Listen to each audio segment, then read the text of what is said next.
This podcast is a member of the Place to Be Nation family. Visit us at placetobenation.com, the only place to be in your pop culture world. Hard-Traveling Fanboys, Hard-Traveling Fanboys, Hard-Traveling Fanboys, Hard-Traveling Fanboys, Hard-Traveling Fanboys, Hard-Traveling Fanboys, Hard-Traveling Fanboys, Hard-Traveling Fanboys, Hard-Traveling Fanboys, Hard-Traveling Fanboys, Hard-Traveling Fanboys, Hard-Traveling Fanboys, Hard-Traveling Fanboys, Hard-Traveling Fanboys.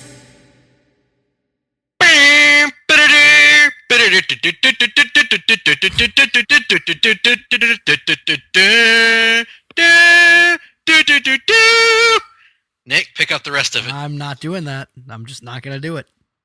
You are you are the musical interlude person, not I, sir. So do you know what they call me, Nick, around the house? Jackass? No, that's not it at all. This is what they say about me. Well, they don't say this about me. I say this about myself, to be honest with you. Every time I enter the room, I sing out loud to the world, I'm Mr. White Christmas. I'm Mr. Snow. I think that truly, Nick, if you had to take us, the Hard-Traveling Fanboys, who you are listening to right now out there in the podcast world, and compare us to any two figures in history, historical figures, real life figures that existed, I would be Snow Miser and you would be Heat Miser. Why do I have to be Heat Miser? Maybe I want to be Snow Miser. You can't be Snow Miser. Why not? Well, because you are traditionally associated with a fiery Irish temper, and have been known to get fiery and just generally disdainful of things, whereas I am the more cold, distant. That's not true at all. You're the bleeding heart one. You're the one who feels for everyone. Oh, I really feel bad for him. Screw people. Screw them. Especially Chandler Riggs.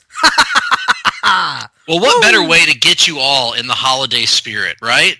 What better way than to kick off with that statement as we prepare you for a very special week before Christmas episode of the longest running weekly episodic comic book podcast in all Place to Be Nation. Then yours truly, Greg Phillips. He is Nick Duke. We are here in frigid Vancouver, British Columbia, Canada, in the Ho-Ho Loon Plaza in the L-shaped studio. And we are here to bring you a very timely edition. See, you all thought I was going to say special, right? We did think that. Yes, we did. That's true. A very timely edition of the Longbook Hunters.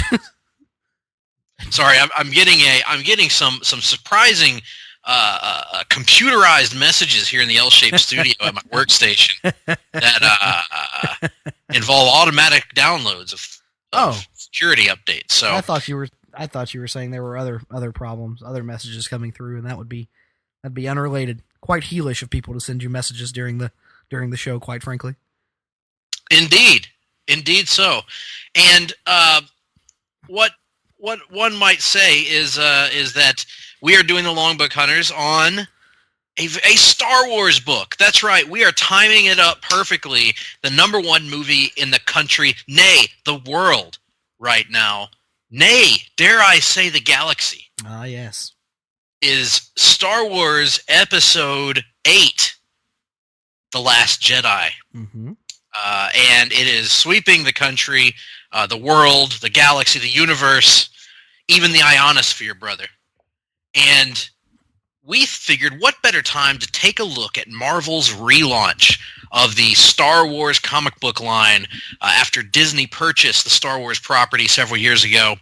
And this is a book that is written by Jason Aaron. Mm-hmm. Longtime fans of this show know that we're both fans of through his work on Thor, Southern Bastards, and various other sundry titles. How did I know you were going to say sundry? I just knew you were going to. That's remarkable. We have that ESPN, and sometimes even that Fox Sports 1 between us. Nobody wants Fox Sports 1. Nobody. Not even Fox Sports 1 wants Fox Sports 1. Evidently.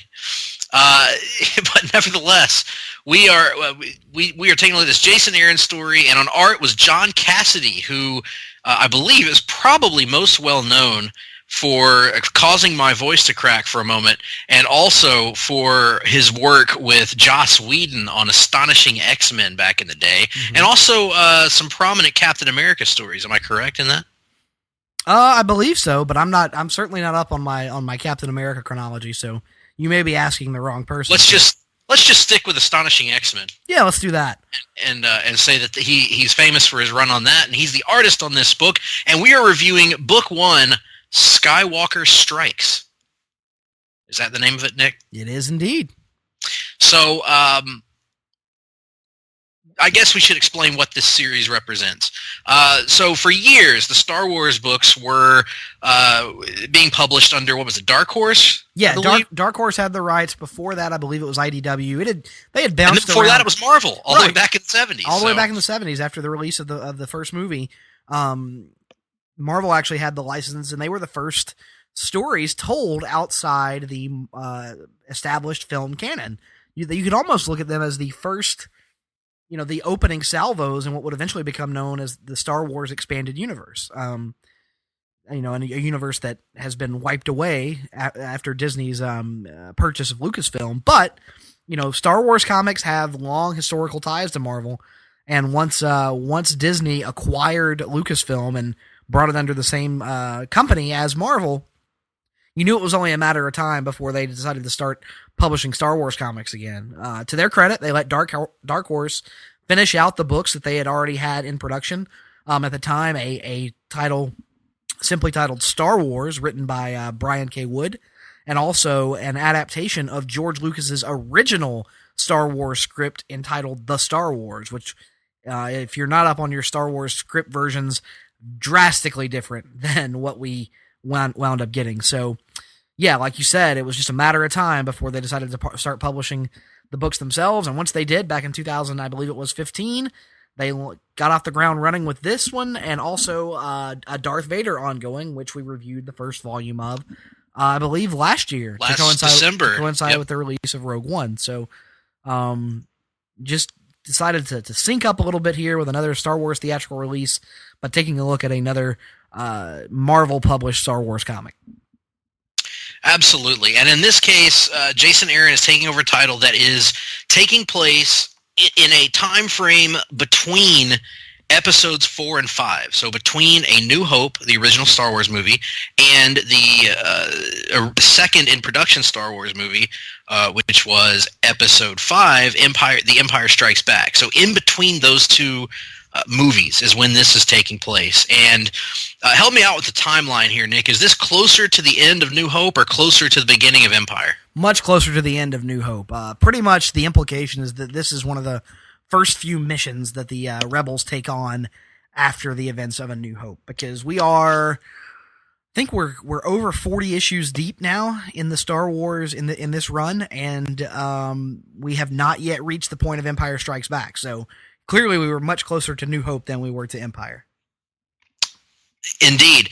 And as we pick up this story, basically we're picking up right at the end of New Hope. So you've got Han, Leia, and Luke together with R2-D2, C-3PO, and Chewbacca, your main cast from A New Hope. And in this case, they are working together to infiltrate what is purported to be the largest weapons manufacturing base in the Empire, in the Galactic Empire. And to do this, they are going undercover. This is where we started out. And they're trying to sabotage this weapons base. And along the way, they get into some hijinks. They encounter Darth Vader, who makes a very foreboding appearance here as a negotiator originally, who then finds out that the rebels who dismantled his fleet are on the planet. So he's after them. We also get appearances in this book from lots of Star Wars fan favorites. Boba Fett pops up, Jabba the Hutt pops up. We also get introduced to a few new characters, such as Han Solo's as yet previously unidentified wife, and a couple of other new characters. There's some Empire underlings that we meet along the way here.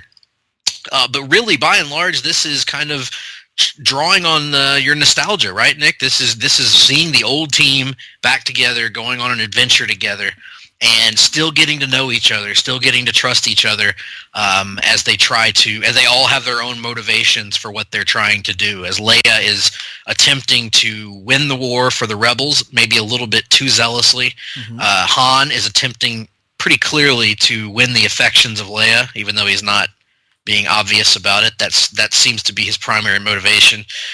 And Luke is trying to find his place in the world, trying to figure out what it means to become a Jedi and to avenge both his father and old Ben Kenobi, who were struck down by Darth Vader, or so he's been told.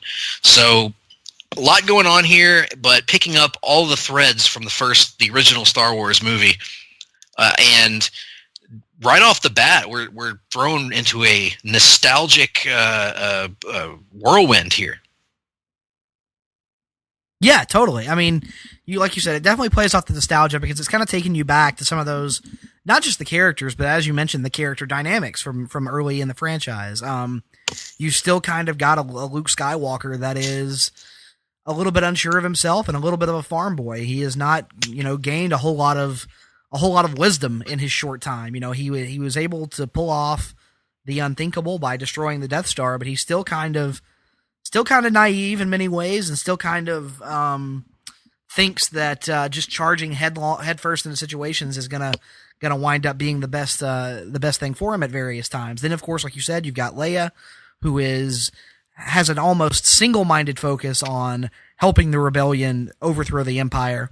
Of course, you've got Han, who, as you mentioned, is definitely angling for Leia's affections, but is also clearly seeking to amass some personal wealth to help get him out of the situation he finds himself in with Jabba the Hutt back in Episode 4. The bounty on his head and whatnot. Mm-hmm. But when you talk about the nostalgia, really the thing that draws the greatest amount of nostalgia for me is John Cassady's art. And that's not because I have any great affection for John Cassady's art, but because his art in this title is so borderline photorealistic that it really takes you back to the younger versions of Carrie Fisher, Mark Hamill, and Harrison Ford, and they really look like they just stepped off the movie screen all the way back in 1977 and walked straight onto the page. It is uncanny at times, the job he's able to do in terms of depicting the three main leads, especially Mark Hamill, because for those of you who aren't aware, sometime shortly before the filming of Empire Strikes Back, Mark Hamill was in a fairly serious automobile accident that caused some damage to his face. Now, it wasn't drastic damage, but there's definitely a physical difference between Mark Hamill from A New Hope and Mark Hamill from Empire Strikes Back. And the amazing thing is, despite having much more source material to pull from in terms of using, to create his reference material, John Cassidy almost perfectly recreates the 1977 version of Mark Hamill, and it's just phenomenal at times, the art in this book. Totally agreed. I was blown away. I always liked John Cassidy's art, don't get me wrong. He was great on Astonishing X-Men. He's been good in every book I've read of his. But I feel like this is almost on a level beyond that, what I've seen in the past. And to be so photorealistic with the faces, to make it feel like I'm actually watching the movie, and we'll talk about the dialogue in a minute and how that helps that. But to look at the facial expressions and see how, whether they're mad at each other, whether they're joyous about something, whether they're terrified or scared or pensive. There's a particular panel that I want to draw attention to, and I can't remember if it's in the last issue of this, issue 6 or issue 5, where Leia and Han are bickering back and forth, and Leia makes Han agree to accompany her on one last mission, and if he does, she will provide him the spare parts he needs to repair his ship and escape to resolve his own little situation with Jabba. Now, after she says this and he agrees to it, she goes, "But what after? What about after you get the parts?" And there's this look of like, it's just vague enough of whether she is longing for him to stay or whether she's just genuinely curious, and it's right off the screen. It's just perfect. The facial expression of her, the facial expression of Han. Really good stuff throughout this book. The sets look amazing. And speaking of photorealistic and getting the actors from a certain age, he really does a great job of getting the Jabba from 1977, who didn't, who aged. Let's face it. I mean, they tried to make him look younger, but he aged significantly in the later movies. So to see that actor Jabba, who plays Jabba, still in his youthful form is quite breathtaking. Yes, Greg always been a fan of Jabba. I don't know why, but I think perhaps Greg finds a commonality with Jabba that I can't quite put my finger on. Well, perhaps it's our mutual love of the television show Jake and the Fat Man. Or your mutual love of bikini-wearing 1983 Carrie Fisher. Well, quite frankly, I would suggest that you resemble that remark. Quite frankly, I would suggest that any red-blooded male in America resembles that remark. Which begs the question, Nick, that we've never addressed on the show. Would you consider Star Wars to be a slice of Americana? It's a good old-fashioned slice of Americana. Very good. I also appreciate Jabba's penchant for slobbering on himself while eating. So that's always good to see. Speaking of slobbering on oneself, I have to bring this up while I'm talking about slobber. For those of you who are longtime listeners, you may know that both of us are fans of the Austin Powers franchise of films. And recently, I was watching the trailer for the upcoming Winston Churchill movie, starring Gary Oldman as Winston Churchill. And as Gary Oldman is in Fat Man makeup to play Churchill, watch his bottom lip in the trailer and notice how it glistens with saliva. And tell me it doesn't look just like Fat Bastard's bottom lip in Austin Powers: The Spy Who Shagged Me, particularly as he drools as he stares at Mini-Me and dreams of eating him. And also, speaking of slobber, go for those of you who haven't, go and watch the Woken Matt Hardy promo from this past Monday's Raw and see the massive amount of slobber he manages to somehow get into his own hair in the course of the promo, which is quite remarkable. Quite remarkable. Woken wisdom at its finest, ladies and gentlemen. And pay close attention to the Napoleon complex joke that's made in there, which I very much appreciated. Anyhow, this is all off topic of what we're talking about, which is Star Wars. And as any project is that tackles these original characters, it's going to be rooted in nostalgia, and it's going to be playing on nostalgia. And for the most part, it does this to extremely potent levels in a good way. And we talked about how important the art was to this, but I also want to talk about the dialogue, as I mentioned a minute ago. Jason Aaron is the writer here, and he is, by and large, an excellent comic book writer. And I was very impressed with what he does throughout this book, throughout this trade. Taking the pieces and writing them in a way that sounds just like their on-screen counterparts. Nick, I don't know if you would agree with that, but to me, I really could hear the actors' voices when I was reading this book. Oh, I totally could as well. The one that I could hear most vividly, that it seemed to me anyway, like Aaron had the best handle on. Pretty much every Han line he writes sounds like something Han would have said back in A New Hope. It's just amazing, his ability to really capture that tone and that feel of what made A New Hope so special in his dialogue and in his settings. It's, just an incredible job by Jason Aaron, who we praise all the time on this show. But this is another example of him. It's interesting because with this book like Star Wars, you've got to be able to take it and provide us with something that feels familiar enough and yet doesn't feel like it's rehashing things we've already seen. So you got to kind of marry those two together, and he does a brilliant job of that. Totally. And whether it's Han, as we mentioned, whether it's Leia, who every line came off with just the right amount of bitterness and snap that she has in A New Hope, and then Empire later on. or whether it's Luke, who gets the hero's journey, of course, who we're identifying with, and Darth Vader, who I have to admit to doing this, Nick. As I was reading this story over the last few days, every time Vader would speak, I would do my best James Earl Jones voice to read the line aloud to myself.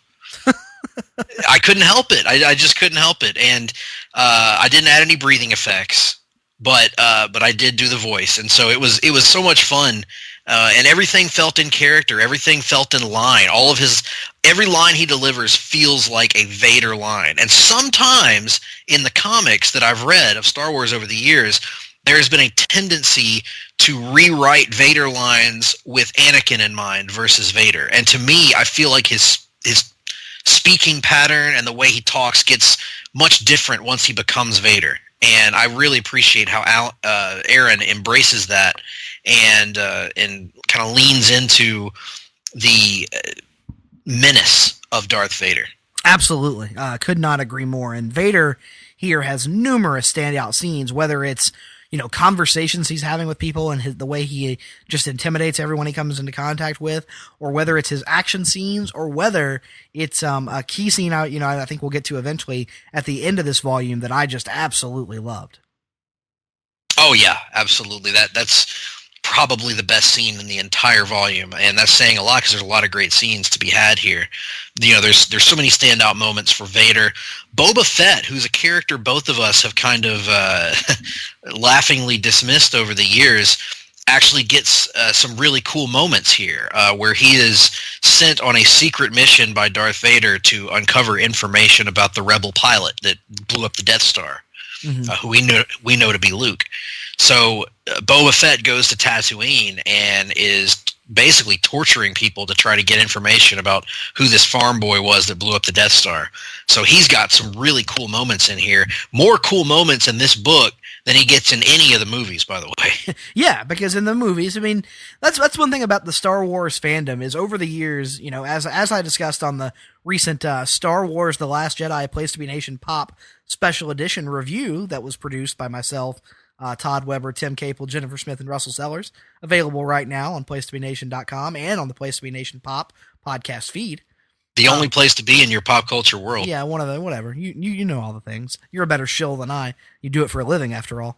The point being... Go Trojans!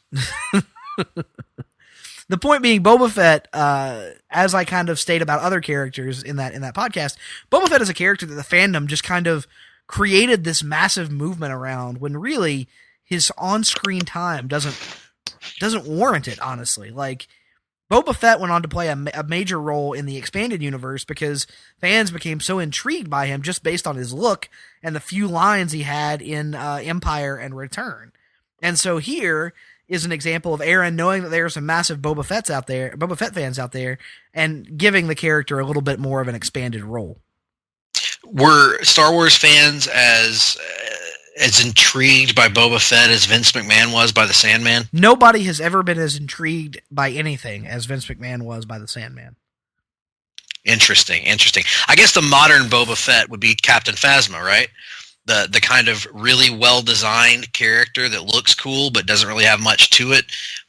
But people still kind of flock to that character and turn it into a big deal. It happens, There's a lot of cool-looking characters in Star Wars, Admiral Akbar is a great example of a character that... How do you not grow attached to Admiral Akbar? I mean, from it's a trap to being a giant catfish man, or whatever kind of creature you would call him. He's just a delight. But he doesn't appear here, actually. Unfortunately, no, but I'm sure he will make appearances in future installments. We do get an appearance from Mon Mothma, yes, the enigmatic leader of the Rebel Alliance. Actually, Akbar does appear in this very briefly. There is a rendezvous between Princess Leia and Admiral Akbar and Mon Mothma, right? Oh, that's right. Yeah. Yes. And Akbar, as is his seemingly his lot in life, he is warning of a potential trap if they go. That's a pretty good joke now that I'm thinking about it. Oh man, that was good on Jason Aaron's part. He's warning Leia that she can't get too aggressive, lest she possibly fall into a situation that could be something not unlike a trap. So, yes. So we get a lot of fan favorite characters that appear in here. No Emperor, sadly, but we do get all the ones that we've mentioned. We get a pretty thrilling escape sequence involving the hijacking of an Imperial walker, which is cool because this would be one of the first times in canon that we've actually seen the walkers in action. Mm-hmm. So, very cool scene there. We get some space travel. We get Luke on a journey of discovery as he goes back to Obi-Wan's house on Tatooine to attempt to uncover any secrets that are left behind that might instruct him on how to become better with the Force.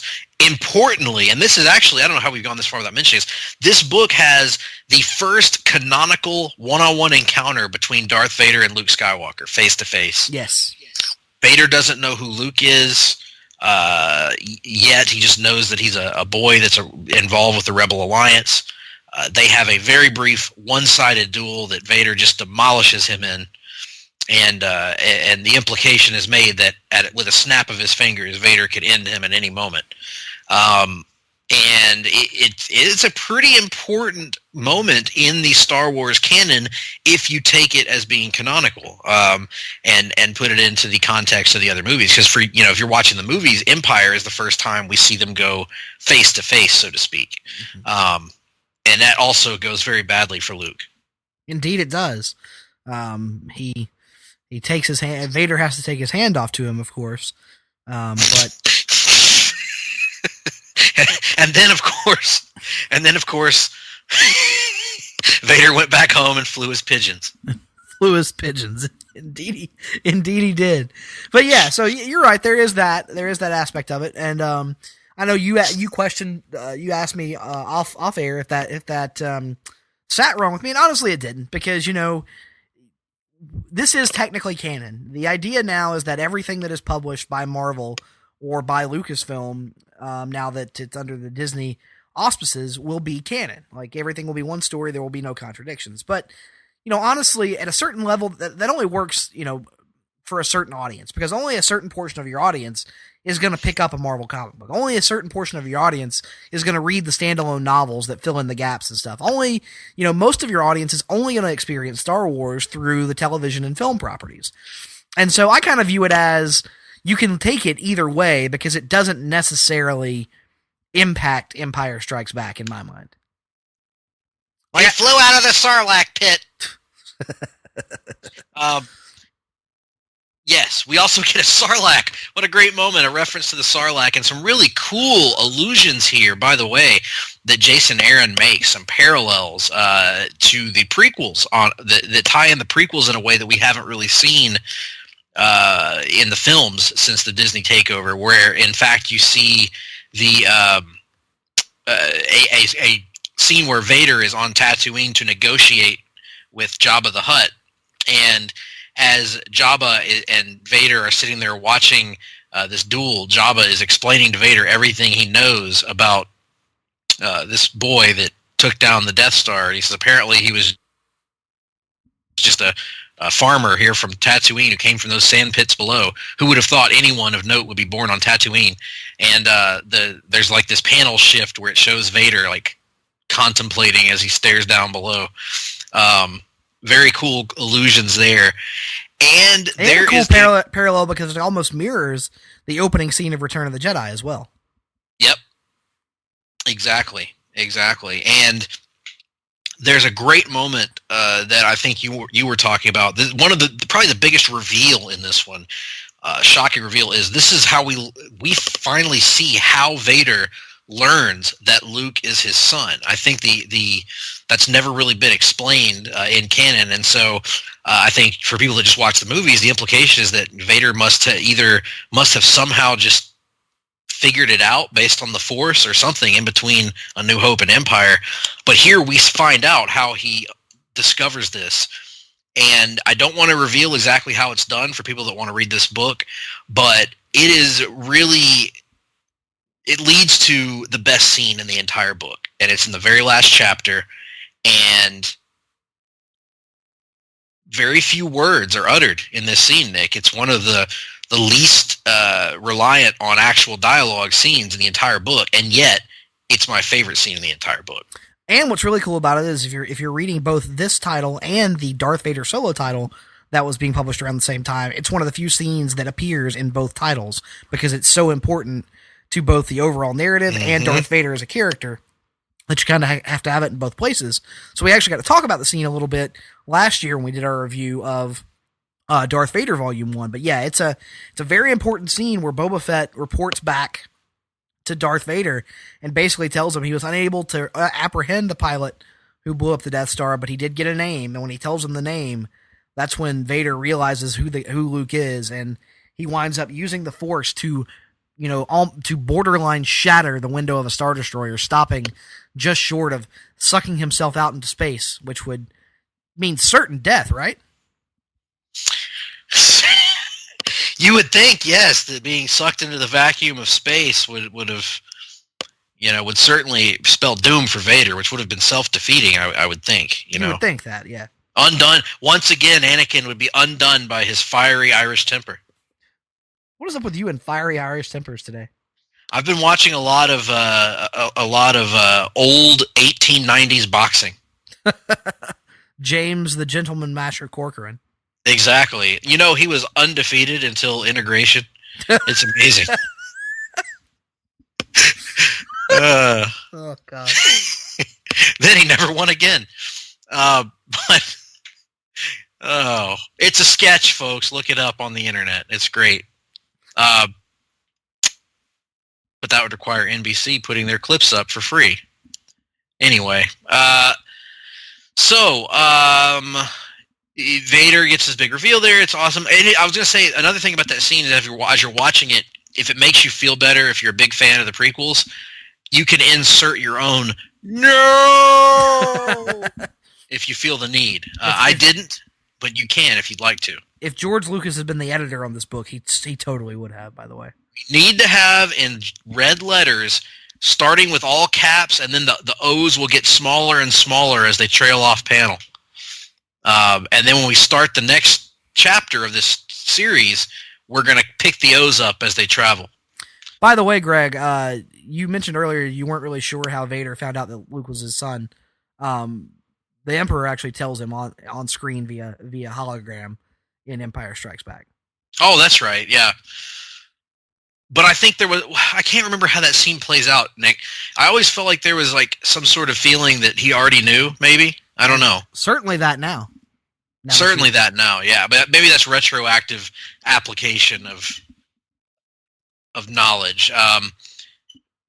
But yeah, and it also, yeah, that's another great, as we've talked about, Nick, Palpatine is the one character in the entire series that is improved by the movies continuing, like retroactively. Like Empire in Return, he's there and he's a presence, but you only appreciate the totality of his character once you examine all the other films, the prequels,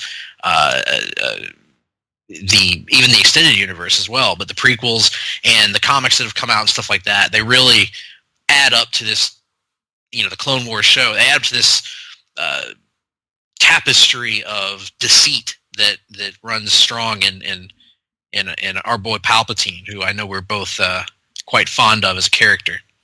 Indeed. But he's not in this. Vader is, Han is, Leia is, Luke is. Chewie's in this as well. My favorite supporting Star Wars character, C-3PO, has a pretty funny subplot here where he gets disassembled by natives on this planet where the weapons factory is, and he is seemingly hallucinating about being in the presence of Wedge Antilles, which was humorous to me. What did you make of the use of the droids, 3PO and R2 in this one? Oh, always great. Always great to see, especially 3PO. It's a little bit harder to convey R2's attitude in print as it is on, as compared to on screen. So R2 doesn't get as many moments to stand out as he does in most of the other films, but 3PO gets all of his trademark humor in and is used to great comedic effect. So big fan of the usage of 3PO in particular. Now, there for the most part, this is a very good, enjoyable story. I very much enjoyed it. There were a few little details here and there that bugged me. For instance, one that I mentioned to you off the air is in the first chapter, the three of them are all the three main characters are in disguise as these traitors from the Outer Rim who are coming in to negotiate with the Empire and waiting on Vader to arrive to be their negotiator. Little do they know. Well, at a certain point, they have to reveal themselves and blow their cover to knock out some of these guards. They do, and then in the very next panel, they're running down the hall, and they're all in their iconic outfits from A New Hope. Leia's in her flowing white robe. Han is in his vest and shirt and pants combination. Luke is wearing something like his normal flight jacket and everything. And it kind of bugged me, Nick, because I was like, they had all this clothing on underneath the clothing they were wearing to impersonate these Outer Rim pirates. So that was just it's a pretty minor thing, but it's one of those artistic details that I wish had been addressed. Yeah, they were basically foregoing logic for the sake of getting them into the classic costumes from A New Hope as fast as possible to further that nostalgic feeling. So I understand why it bothers you, but it didn't bug me very much because I understood why it was there, and I gave it a wink and a nod, So it's kind of like one of those attention to detail things. Kind of like you'd see this on a Saturday morning cartoon when your kids like Ninja Turtles or whatever. They'd always have their costumes on underneath whatever disguise they were trying to go in or what have you. So, but humorous to me. But yeah, that was one. And then otherwise it was pretty good issue. I thought I would have more problems with Han Solo having a secret wife than I did. I thought the way it played out was kind of vintage Han to me. Yeah, and there's more to it that they eventually revealed to make it make even more sense and to be less annoying or less contradictory with the pre-established canon. Right. So yeah, I enjoyed all of this. It was very entertaining. It was a quick, breezy read. Didn't take long to finish at all. If any of you out there have not encountered this Star Wars universe from Marvel, I've only experienced 2 series out of this, 2 trades, the first Darth Vader trade and this one, and I would highly recommend both. I think I can't speak to how it is now, but I can tell you it got off to a great start if these are any indication, and really high praise from me for both this opening Star Wars arc and of course the Darth Vader book we reviewed last year. Nick, what are your thoughts on this one? Yeah, to answer your question about how the quality of them was long term, the entirety of the first Darth Vader series was fantastic. This one, because it's a more long-term ongoing, certainly has its ups and downs, but for the most part is a very entertaining read. But if we're just talking about this first volume, I absolutely loved it.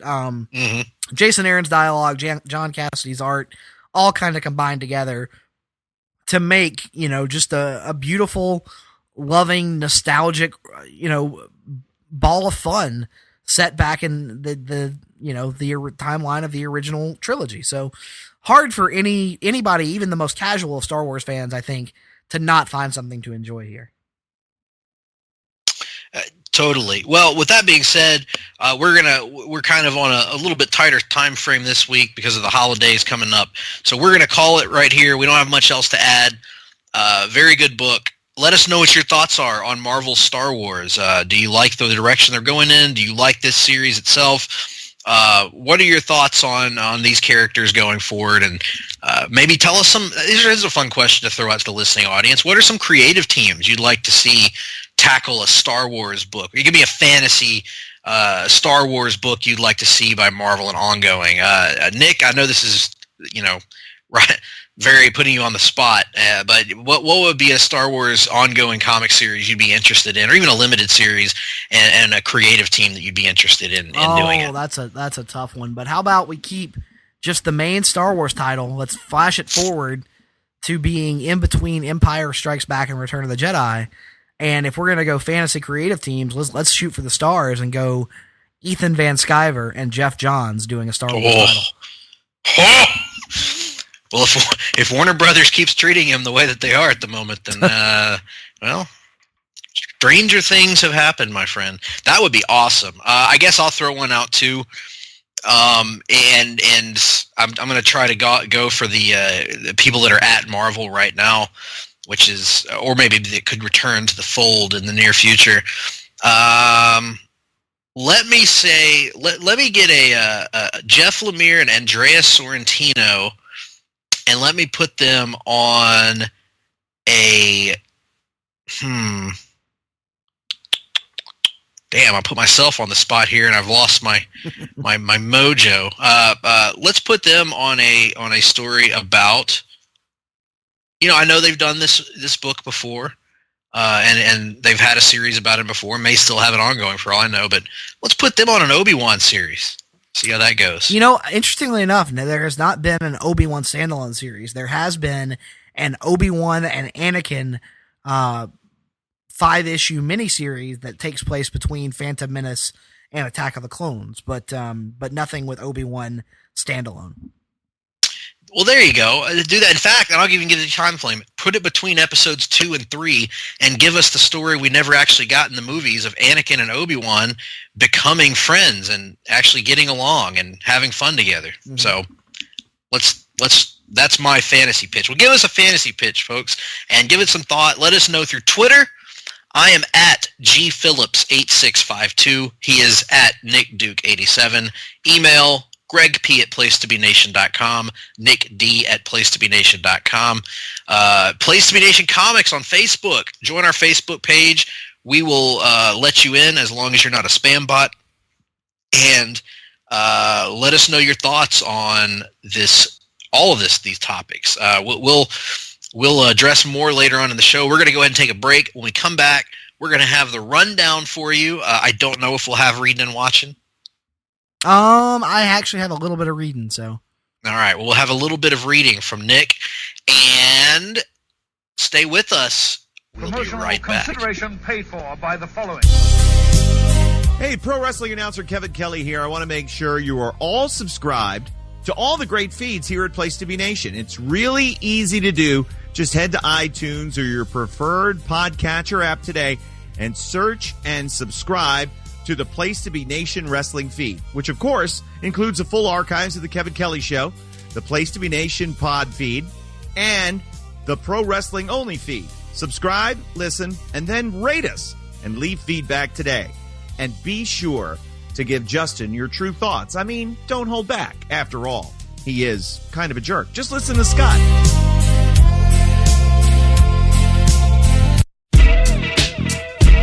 Place to Be Nation's JT Rosero and Chad Campbell here. We want to let you know that we have a ton of great podcasts available to you on iTunes, Stitcher, Google Play, and PlayStation.com, and we offer those to you on 3 great feeds. On the Place to Be Nation wrestling feed, we bring you the Mothership, the original Place to Be podcast, as well as Main Event, Lucha Afterground, and our monthly pay-per-view reaction shows, as well as the Our Vantage Point podcast and Jeff Learns Wrestling. In addition to these full-length shows, we also deliver quick-hit pod blasts on topics old and new. Over on the Pro Wrestling Only feed, we dive deep inside the wrestling business with a stacked army of experts leading the way. The feed features potpourri shows such as This Week in Wrestling, Greetings from Allentown, Psychology is Dead, Puro Potpourri, Stacy and Elliot's Bogus Journey, and the Military Industrial Suplex. We also have shows that focus intently on certain topics like Letters from Center Stage, Space City, and NWA Classics on Demand Adventure, Through the Years, Strong Style History, Strong Style Story, and Mount Olympus. Plus, the feed has the full archives of legendary shows like Titans of Wrestling, Where the Big Boys Play, Letters from Kayfabe, and much more. And on our popular Place to Be Nation Pop podcast feed, we offer such great shows as the Glenn Butler Podcast Hour Spectacular, Rank and File, PTBN Dadcast, Go Home in a Box, NBA Team, and Lucha Undead, as well as a veritable podcast heaven for comics fans with the Hard-Traveling Fanboys, Sellers Points, Todd Weber's Conversation, Geek and Sassy, and Imaginary Stories podcasts. You can find all of these current shows plus archives of our past podcasts, including The Kevin Kelly Show, as well by subscribing to all of our feeds on iTunes. And while there, be sure to rate and leave feedback as well. All of these shows, plus others, available on PlaceToBeNation.com, where we cover pro wrestling, sports, movies, comics, plus in-depth stretch projects and more. Be sure to support our site by using PlaceToBeNation.com/Amazon when shopping online, and download our free PTB Vintage Vault Refresh ebooks via the links on our site. We also want to thank our friends at Bonehead's Wing Bar in West Warwick, Rhode Island, and Fall River, Massachusetts, TheHistoryOfWrestling.com, and Scott Keats' Blog of Doom. Be sure to follow us on Facebook, Twitter, Instagram, and Tumblr as well. PlaceToBeNation.com, the only place to be in your pop culture world.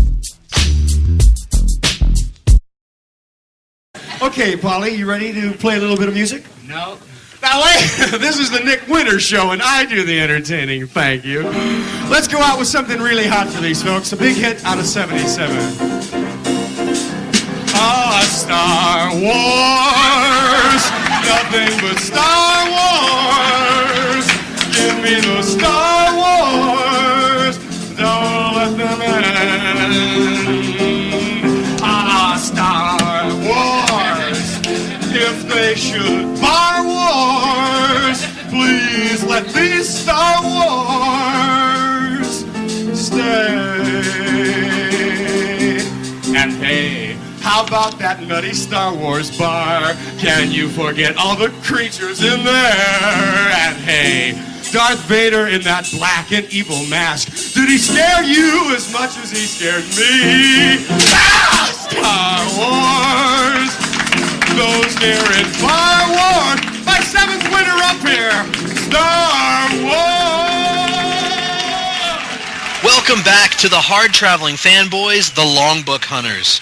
We are finished with our discussion of Star Wars Volume 1, Skywalker Strikes, and we are ready to delve into our weekly segment. And we're going to kick it off with our weekly look at what we've been reading and watching. It's a segment, Nick, that we like to call Reading and Watching. Reading and watching. What you been reading and watching? What have you been reading and watching? Tell us. So I have been buying.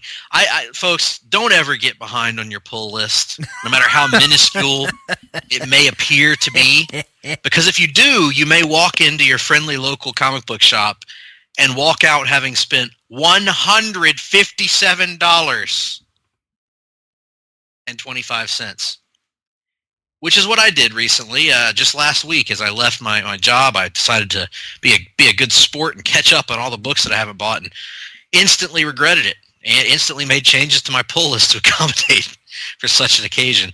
So I picked up a ton of books, haven't read them yet. I'm bringing all of them home with me to Mobile. Maybe I'll get a chance to read them over my Christmas vacation.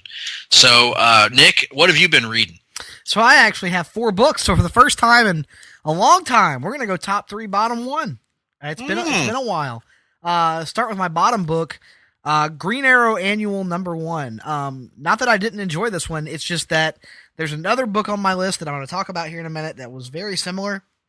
And I just thought that book was a little bit better done. But Green Arrow Annual #1 kind of tells the story of all these different members of Team Arrow with Roy Harper, Ollie, Diggle, and Amiko all kind of being exposed to these visions of what their ideal lives might be around the holidays. And then, of course, they realize that these visions are not all they appear to be, and Dinah eventually pulls them out. It's all fine and well and good. It's not as good as the other 3 books on my list. So Green Arrow Annual #1 was still a book I enjoyed.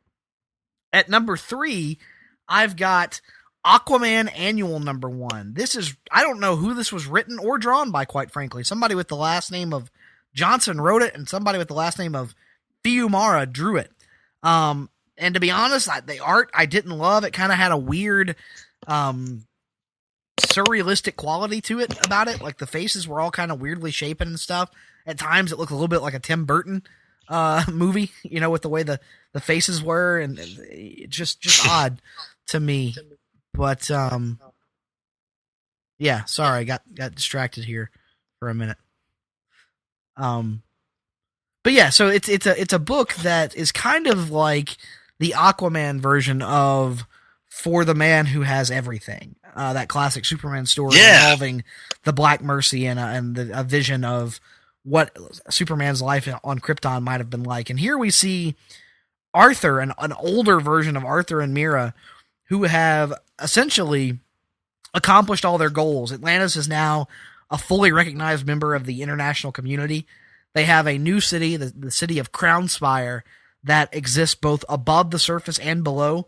That is the embassy of Atlantis to the rest of the world.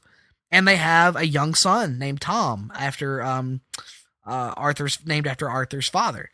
And what happens in this book over the course of the issue is they progressively grow to realize that something just isn't right. And it's eventually revealed that they and several other members of the Atlantean court have been under the influence of the Black Mercy that was found deep at the bottom of the ocean. And so the book, of course, has to end as the way all Black Mercy stories do, with Arthur and Mira finding their way out. But it has this really heartbreaking panel at the end as it shows Arthur and Mira sitting on the beach in front of the lighthouse mourning their son, who wasn't real. But you got to remember, in their heads, they lived 8 years with this kid and saw him grow up. And now they realize that didn't actually happen. And so it's a very heartbreaking, melancholy close to the story, but a beautiful story nonetheless. Sounds like a great twist on what is, controversially enough, my all-time favorite Superman story. There you go. At my number 2 spot, I've got Batman 36. Yes, I think Tom King is killing it on Batman, but that's neither here nor there. This book kind of features... I guess if you don't like coherent plots... I must not like coherent plotting. No. So, anyway, this book features dual conversations. One conversation between Batman and Catwoman, and the other conversation between Superman and Lois Lane. Both of them having parallel conversations about the fact that Bruce and Selina are engaged, and Bruce has not officially called, one of his best friends, Superman, to let him know. And it's just conversations between the two couples about the situation and kind of about what differentiates these two men. Very simple issue, but one that I thought was extremely well done. Can't wait to read it, Nick. It's actually, of all of the Tom King Batman issues, since I dropped it from my list, this is the one that I'm most... this and the annual that I did pick up, actually, last week, are the two that I am most excited to read. And speaking of the devil, my number 1 book of the week is Batman Annual number 2. It's called Date Nights and Last Rites. And what this is it opens with a scene of current Bruce and current Selina having a playful couple argument about where they first met. And so we then flash back all the way to their very first meeting, and we see how that plays out. And that's all great stuff, don't get me wrong. But it is the closing of this book, the last third of this book, that really drove it home for me, as we see the return to Batman art of Michael Lark, and he draws the portion of the story called Last Rites, and we see the middle point of the Batman Catwoman relationship, we see the beginning, and then we see what Tom King is showing us, his version of the end of that relationship and how it ends. And it is one of the most heartbreaking things I've read in comics in a long time. It is beautiful and tear-jerking, and it really just, if you are even the slightest fan of the Batman Catwoman dynamic, you will feel something reading these last 12 pages of this. It's incredible. Some of the most emotional comics reading I've seen in a long, long time, even knowing that it's a potentially just an alternate future that never comes to pass. So outstanding job by Tom King. The book that you compared it to me was the, what we've called one of the best single issue comics of all time, the Green Lantern number 20, I think it was, by Jeff Johns. Specifically the epilogue to that book. Yes. Not really the rest of the book so much, but the epilogue. You definitely get to see these different characters. You don't get as much on each individual character because the focus is so completely on Bruce and Selina. But you see all these different characters and how they have aged and how they are affected by what is happening to Bruce and Selina. And it's a tough read, man. And I don't mean that in terms of it's not high quality. It's just, it is an emotional, gut punch, especially near the end. Would this be near the top of your Tom King Batman issue list? Oh, absolutely. Without question. Yeah. Without question. Terrific. Looking forward to it. And that brings us, I believe, to an end of your reading list. Is that correct? Yes, that is correct. And on watching, I have not watched anything comic related, but we did say, I don't want to step on any toes either, so we're not going to talk long about this. Yeah, we're not going to talk long about it, but you know, I already got to give my thoughts over on the Sellers Points podcast, or not Sellers Points, but the Place to Be Nation Pop Special Edition review of The Last Jedi, as I mentioned earlier in the show. So my thoughts are out there, but yeah, Greg, it'd be good to get your thoughts real quick for those who might be interested. Yes, I'm going to be completely spoiler free. I don't think it's soon enough to be going into spoilers for me right now. If you have seen the movie, I urge you to listen to the podcast that these guys recorded and lady recorded, which is up now at Place to Be Nation Pop on all the various feeds and on PlayStation.com. You can get all the non-spoiler and spoiler thoughts of everybody involved. I will stay non-spoiler, and I will just say a little underwhelmed is how I left the theater. I liked the movie overall. I think there was a lot of great stuff in it, but there was a lot of stuff I didn't like, which surprised me. And I think what surprised me the most of all is just how I felt like it was dragging on at times. And I've never felt that way. Even when I was younger, watching episodes 1 and 2 in the theater, I didn't feel that way. And I felt like there were times when I felt myself thinking, God, when is this thing going to get going? Or when is this thing going to end? And I never have thought that during a Star Wars movie. And so I don't want to paint it in too negative a light, because there's a lot to love here. Mark Hamill gives the performance of a lifetime in this. He is, just mind-numbingly great. And there's several other great performances. Adam Driver is great. It's amazing to see Carrie Fisher, and really heartbreaking to see her on screen, given that she passed away just last year. And so there's so much to love in this movie. There's also a lot that bothered me in the movie from a character perspective, primarily. The visuals are amazing. I definitely recommend going and see this as soon as you can in the biggest and best theater that you can, because it has some of the best visuals of any Star Wars movie, some of the best action scenes of any Star Wars movie. It's just visually stunning. Rian Johnson did an amazing job of putting this together from a visual standpoint. There's some really surprising twists and turns. I think one of the shocks to me is I wasn't as shocked by anything that happened as I thought I would be. I was surprised, I think, a little bit, but I think my investment in these characters and some of these reveals wasn't enough for me to get too worked up one way or the other about them. So I don't want to say any more than that, but because you really do need to experience it for yourself. I think for the most part, there were a lot of good performances. I thought there were some lackluster performances, and I think the story was good, even if it served a few characters, to me, a little bit at the expense of several characters. So I think ultimately for me, I would say I enjoyed it, but I didn't love it. And I've loved most of the other Star Wars movies I've seen on first watch. And that includes episodes 1 and 2. I was younger. I was 15 for episode 1, and I was however old I was, 18 for episode 2, and loved them the first time I saw them. And I'm sure this is going to hold up better than those two movies for sure. But I think, at least on first watch, I would have to put this middle of the pack of Star Wars movies for me. Yeah, my thoughts, I expressed them over on the Sellers.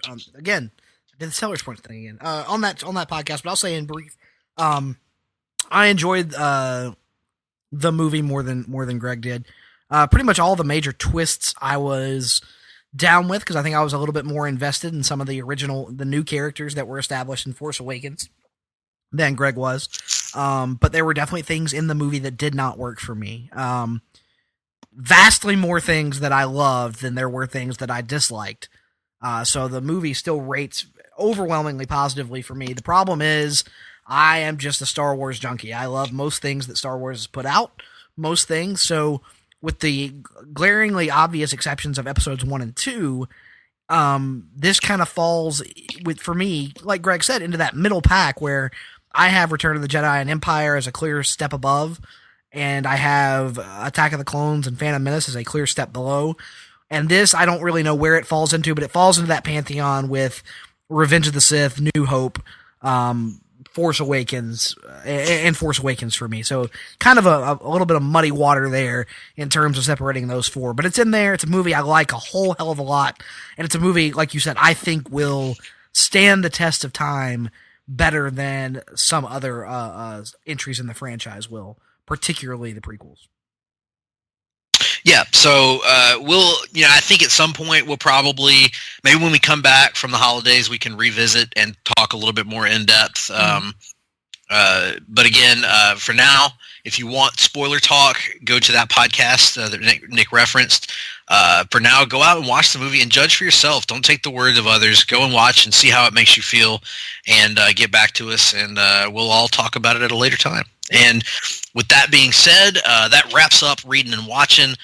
Let's get into our weekly look at the PN news and notes of the comic book world. A little segment we call the Rundown. Welcome to the Rundown, where we talk some comic news. Welcome to the Rundown, where we talk about movies too. So, where should we begin, young Nicholas? I think we ought to begin where we've began for the last few weeks, since it shouldn't take too much time to get through this most newsworthy topic since we've talked about it so much in the past. Yes, and that is that it's finally, we promise, it's finally official, with a caveat. So, Disney has acquired Fox, 21st Century Fox, for $52.4 billion. Put into perspective how much that money is, it's a lot. That's all I got for you. lot. It's a lot. Yeah. So, Disney will assume, I don't care about the net debt, I don't really care about all that stuff. Yeah, the debt just kind of, I guess you could technically say that they acquired it for a net value, something like $65.7 billion in terms of total value, but that's really not important. All that matters is that the company's in good hands. Yes. I always screw that line up, Nick. Damn it.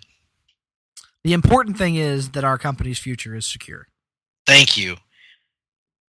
Idiot. Like Chris Farley. Anyway. And you look like him, too. Hey. Don't insult Chris Farley like that. But unfortunately, there are still some hiccups, or fortunately, depending on how you look at it, I guess. There are still some hiccups that could intervene in this little do-si-do between companies. Mm-hmm. For instance, a Senate committee has called for an investigation into the buyout. And I'll tell you more about that as soon as this page loads. Top members of the House and Senate antitrust subcommittees have called for an investigation into Disney's proposed buyout of 21st Century Fox, citing anti-monopoly laws, this according to Variety. Mm-hmm.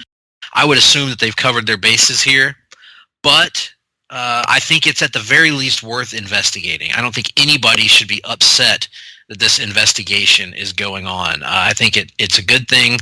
They should make sure of what the ramifications are going to be of this, make sure that it's in the best interests of people that aren't just comic book nerds or aren't just fans of movies or TV, but people that are watching the overall media landscape and the overall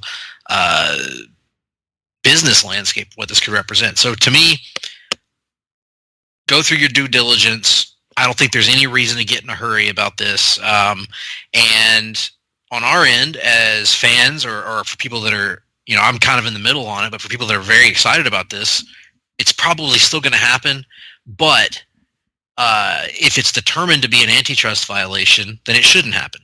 So that's kind of my take on it at this point. I have very little expectation that this will turn out to be any sort of antitrust violation, not because it might not potentially be an antitrust violation, but just because of the current political climate we live in. And I'll leave it at that.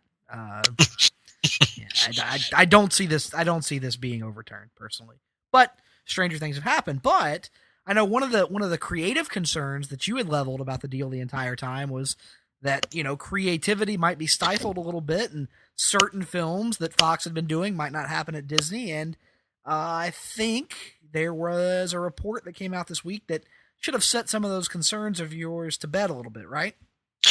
Perhaps, if you can believe a CEO and chairman at his word. As you know, we can always do that.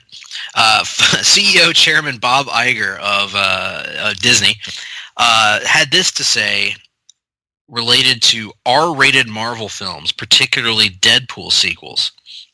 He says, Deadpool clearly has been and will be Marvel branded, but we think there might be an opportunity for a Marvel R brand for something like Deadpool. As long as we let the audiences know what's coming, we think we can manage that fine. Now, that's exactly what people like me wanted to hear, that we're concerned about this. And if you extrapolate beyond that to what would it mean to have a Marvel R brand, think about a movie version of the Marvel Max imprint from the comics.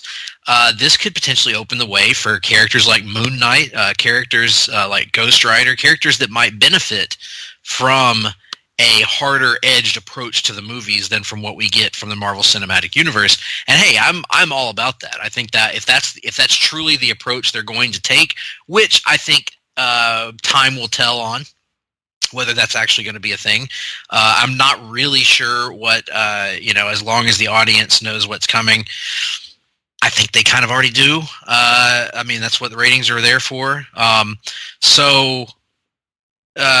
I'm excited about that. I think that's exactly what I wanted to hear. I think that's we've seen that it can work, and we've seen that variety is a good thing. And I think Marvel, right, or Disney, whether it's Disney or Marvel is making this call, ultimately it's Disney, but Marvel has shown a tendency and a willingness in recent films to take more chances, to swing for the fences a little bit more. And I think from a content perspective, like you've said recently, they know what's good for them, and they love making money. And Deadpool is a character right now. Wolverine is a character right now that are making money. Go for it. Now, whether they will eventually cave in to the thought process that a PG-13 movie can make more than an R movie by its very nature and decide to go from there, we'll see. But for now, hey, I like what I hear. Yep, absolutely. So where do we want to go from there? Well, I think we should stay on the film side, perhaps? Well, I was going to stay on the Marvel side, but let's stay on the film side. All right. And let's move over to an independent title, not independent, that's wrong terminology, an Image Comics creator-owned title by fan favorite creative team, Ed Brubaker and Sean Phillips. It's called Kill or Be Killed, and it's gotten rave reviews from pretty much everyone who's read it. Place to Be Nation Pop's own Russell Sellers and David Sunday are huge advocates of this series. Well, it looks like it has been optioned for a live-action feature film by John Wick co-director Chad Stahelski and his production partner Basil Exposition, according to The Hollywood Reporter. Screenwriter Dan Casey has written an adaptation of Brubaker and Phillips' Incognito series and has also signed on to adapt this one. It's the fourth Brubaker-Phillips project in active development for a live-action film or TV series. I have not actually, full disclosure, I haven't actually read Kill or Be Killed yet. I have the first volume of this book, but Brubaker and Phillips are an amazing team, and I can tell you that. I've read Fatale. It's amazing, and I can't say enough about this team, Criminal, etc. So I'm super pumped for this, and you could not have got a better director for it by going to one of the John Wick guys, because John Wick right now is the standard bearer for action in Hollywood, and you're seeing that from some of the assistants on John Wick that are getting to do their own films now, because that's how groundbreaking the action was in that film. So I'm really excited about this, Nick. Yeah, I have no real feelings about it because I neither have read Kill or Be Killed, nor have I seen John Wick, so I have no real perspective to offer on any of these topics. I just threw this in on here because I knew you had a little bit of perspective, being the massive John Wick fan that you are. Indeed, you have, however, seen the Voodoo takeoff version called John Wicken, correct? Yes, I have John Wicken, which is quite good. Indeed. Now, from there, we're going to move on down to the world of comics. And we're going to start by going in and giving our fellows at DC a little bit of attention. We haven't talked about them yet in this episode. No, there's no mind-numbingly stupid news coming out of the DCU corner today, so very little mention of DC on the podcast. Hey, they gave us an early Christmas gift. By not doing something idiotic. Yes. Exactly.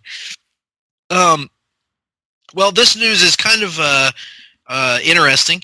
Action Comics is approaching its kind of landmark, not kind of, it's approaching the most landmark issue of any comic. It's going to reach its 1,000th issue, which is obviously unprecedented in comic books. It kind of started the whole genre that we love so much.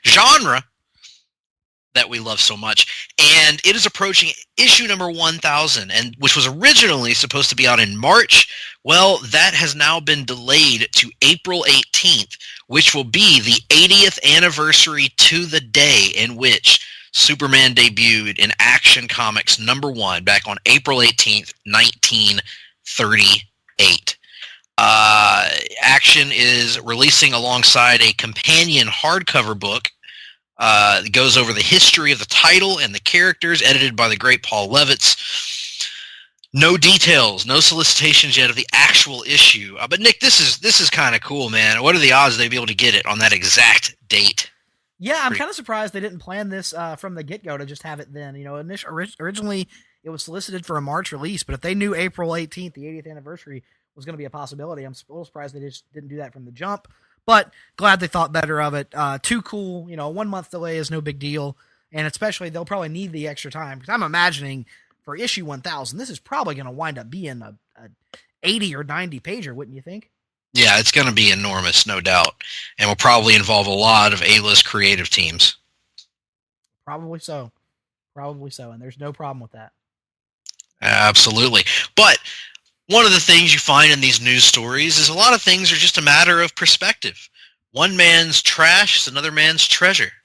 One person's bad news is another's great news. And so, as Marvel giveth, Marvel taketh away. And we present to you, for your edification, 2 stories that, depending on your outlook, may fall on the same side of the spectrum or may fall on opposite sides of the spectrum. To start out with, we're going to talk about what is a pretty bummer of a story that came out just today as we record this. And that is that the longtime Thanos creator, the creator of Thanos, the man who has guided this character's journey through Marvel Comics from the time of his inception through all of the Infinity books that led to the version that we're getting on the big screen today. That is Jim Starlin. He has announced that he has officially cut ties with Marvel Comics. And this comes on the heels of just a few weeks ago, he was doing interviews to promote his new series of graphic novels that were supposed to end his run on the character. He explains in a Facebook post on his page, there are reports that Marvel pulled him off the Thanos OGNs, original graphic novels. Starlin says that's not the case. He pulled himself off of the books because they made it clear they weren't interested in using him on any of the tie-in series to the movies or the regular series, even though he lobbied heavily for it. But that's not why he pulled out. He said he left the books because and will not work for Marvel anymore because of a dispute with Marvel editor Tom Brevoort, who has been something of a firebrand at times. He's very well loved by a lot of people, but he's also had some conflicts with people in the past. And here's the story according to Jim Starlin. We don't know the other side of the story yet. I'm just going to read this, and I know, Nick, you make fun of me sometimes for reading the quotes, but I feel like I wouldn't do this justice without reading it in context. So, he says on his Facebook page, quote, "What I objected to and what will keep me from doing any further work for Marvel Editorial was Tom Brevoort approving a plot for the current ongoing series, which was pretty much the same as the Thanos story arc in the graphic novel trilogy Alan Davis and I have been working on for Tom for close to the past year. He had 200 pages of script and 100 pages of pencils on this project when he gave the green light to a strikingly similar plot." Skipping ahead a little bit here. At first, Tom denied giving his approval to the plot. When that turned out to be false, he switched to claiming that there was nothing similar about the two plots. When that didn't fly, he changed the story to it was all an accident. These changes of excuse and other bits of procrastination ate up a month, by which time the current Thanos ongoing art team was too far along for anything to be done about the situation. Too bad for me. I am moving on. And yes, Marvel Entertainment has treated me very well and very generously, and I like them. So his issue is not with Marvel Corporate. His issue is with one editor in particular. We don't know what really happened. We're just going off of what Jim Starlin said, but the way he describes it, I can't blame him for walking. I can see that being extremely frustrating for a creator. Yeah, absolutely. It's one of those instances where it's clear that despite all our calls for the original graphic novel to play a bigger role in the future of comics and the publishing industry, it's one of those instances where it's clear that they are siding or falling down on the side of the monthly series over even the work of a legendary creator like Jim Starlin, and that's just really unfortunate. It sounds to me like something that could potentially be patched up down the road if it was just somebody other than Brevoort working on the books with Starlin. But for now, unfortunately, the creator of Thanos is kind of ushered off to the side.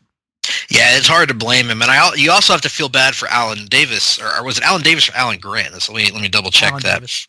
Yeah, you have to feel bad for him because 100 pages of pencils is significant, and I would think he would still be paid at least some money for what he is. Right, I would hope so.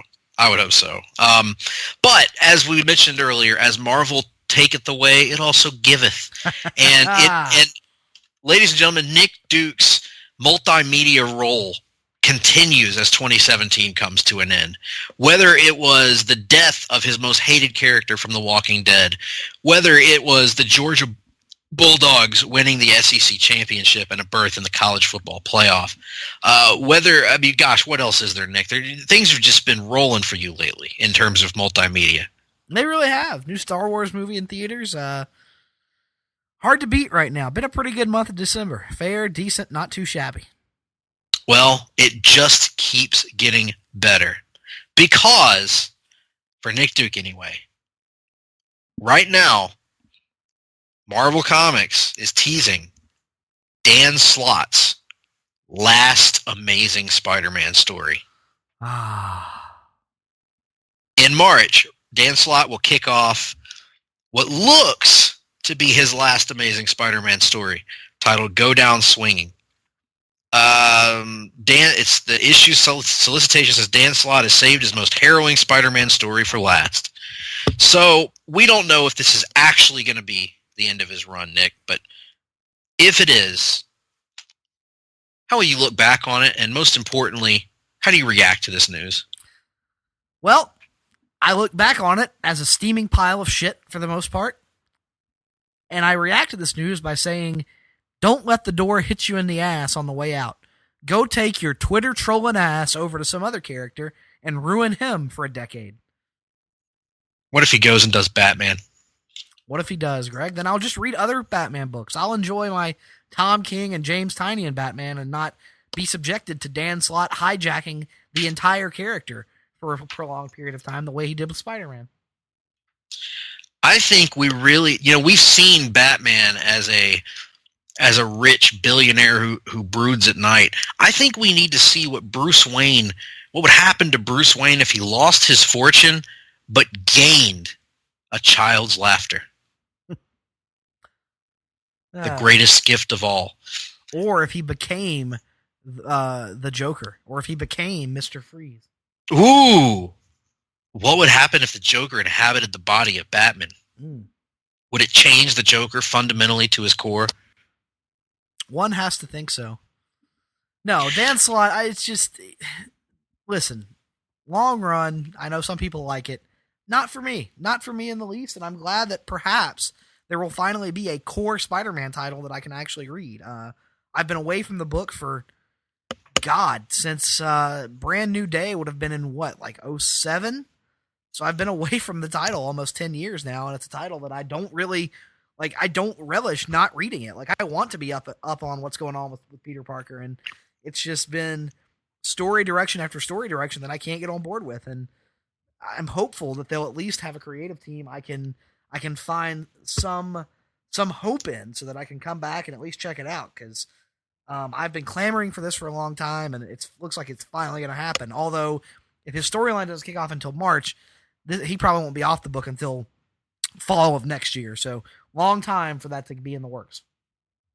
Indeed so. And I'm not a regular reader of Spider-Man anyway, but I will say that Dan Slott's Spider-Man, the story, the overall directions, judging by solicitations, I can't judge the individual books themselves, but they've not been for me either, for the most part, particularly Peter Parker Industrialist has not been for me. So I'm happy to see some new voices get in there and maybe take it in a different direction. So, but I know a lot of people did love his run, so it's going to be monumental regardless. So for those who are looking forward to that, be sure to check it out. With all that being said, I think we're out of items this week in the rundown. We are. We closed on a low note for some and a high note for Nick. So Nick, your role is continuing in the new year. What else could happen in this last 2 weeks of the year that could really even make your 2017 that much brighter? Well, the Atlanta Falcons still technically have a chance to clinch the division by winning their final 2 games, even though they're in third place right now. And the final game would be played on the last day of 2017. So there's always that possibility to repeat as NFC South champions. Trying to think what else. I don't know. All I know, Greg, is this month has been a shoo-in for my favorite month of the year. Maybe Christopher Nolan will come out with a surprise announcement that he's directing Green Lantern Corps for Warner Brothers. Oh, well.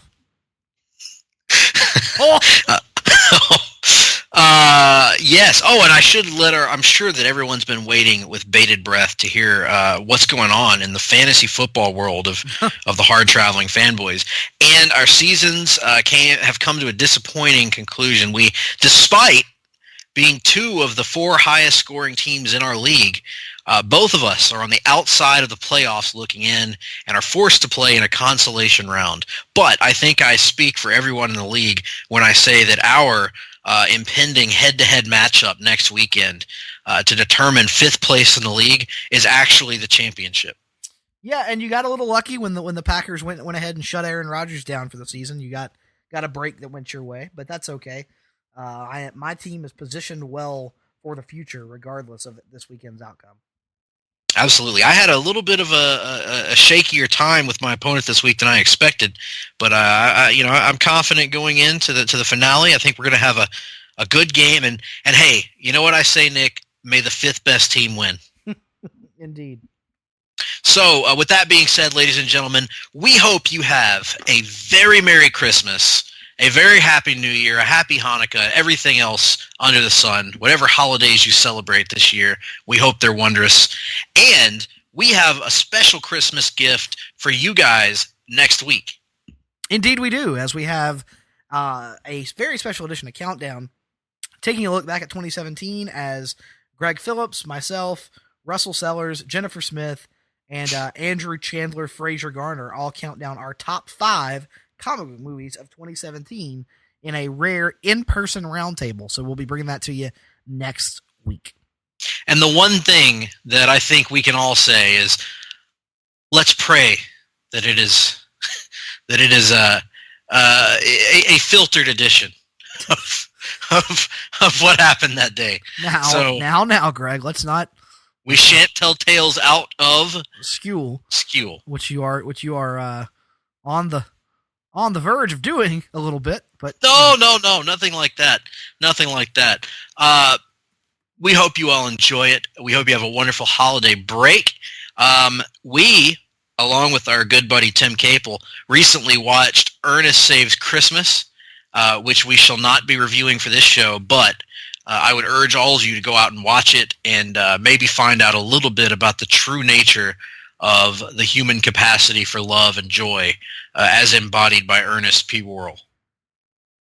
You are listening to the longest running weekly episodic comic book podcast in all Place to Be Nation. Broadcasting from the state-of-the-art L-shaped studios at beautiful and serene Ho-Ho Loon Plaza in Vancouver, British Columbia. Greg Phillips and Nick Duke are the Hard-Traveling Fanboys. Hard-Traveling Fanboys, Hard-Traveling Fanboys, Hard-Traveling Fanboys, Hard-Traveling Fanboys, Hard-Traveling Fanboys, Hard-Traveling Fanboys, Hard-Traveling Fanboys. When you hear this show, you better run for cover. Klondike Bill's a Sussex lover. I got a 10-inch kielbasa from Klondike Bill. Hard-Traveling Fanboys. Slobber. It's a weekly podcast and you better listen. Keep your ears in mid-condition. Ooh, Hard-Traveling Fanboys. You got a 33 and third chance of winning. Hard-Traveling Fanboys. Hard-Traveling Fanboys. Hard-Traveling Fanboys. Hard-Traveling Fanboys. Hard-Traveling Fanboys. Hard-Traveling Fanboys. Hard-Traveling Fanboys. Hard-Traveling Fanboys. Hard-Traveling Fanboys. Hard-Traveling Fanboys. Hard-Traveling Fanboys. Hard-Traveling Fanboys. Hard-Traveling Fanboys. Hard-Traveling Fanboys. Got 2 weekly segments coming to your town. Reading, watching, and the rundown. Do. Thank you. It's the greatest show on Place to Be Nation. Certainly a unique situation. Ooh, Hard-Traveling Fanboys. Oh, they're pretty, they're Skittles. Hard-Traveling Fanboys. Hard-Traveling Fanboys. Hard-Traveling Fanboys. Hard-Traveling Fanboys. Hard-Traveling Fanboys. Hard-Traveling Fanboys. Hard-Traveling Fanboys. Hard-Traveling Fanboys. Hard-Traveling Fanboys. Hard-Traveling Fanboys. Hard-Traveling Fanboys. Hard-Traveling Fanboys. Hard-Traveling Fanboys. Hard-Traveling Fanboys. You vicious little son of a bitch. They're indivisible. They're microwavable. No, Mr. Eddie. Ooh, Hard-Traveling Fanboy. Oi, oi, oi, oi, oi, oi, oi, oi. Are you gonna give me fucking anything on this show, or why are we even here? listen up, you slap dick. Let me answer the fucking question. Give me a minute.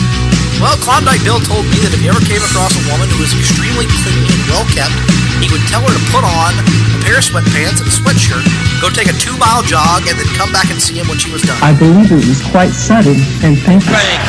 Hard-Traveling Fanboys, Hard-Traveling Fanboys, Hard-Traveling Fanboys, Hard-Traveling Fanboys, Hard-Traveling Fanboys, Hard-Traveling Fanboys, Hard-Traveling Fanboys, Hard-Traveling Fanboys, Hard-Traveling Fanboys, Hard-Traveling Fanboys, Hard-Traveling Fanboys, Hard-Traveling Fanboys, Hard-Traveling Fanboys, Hard-Traveling Fanboys.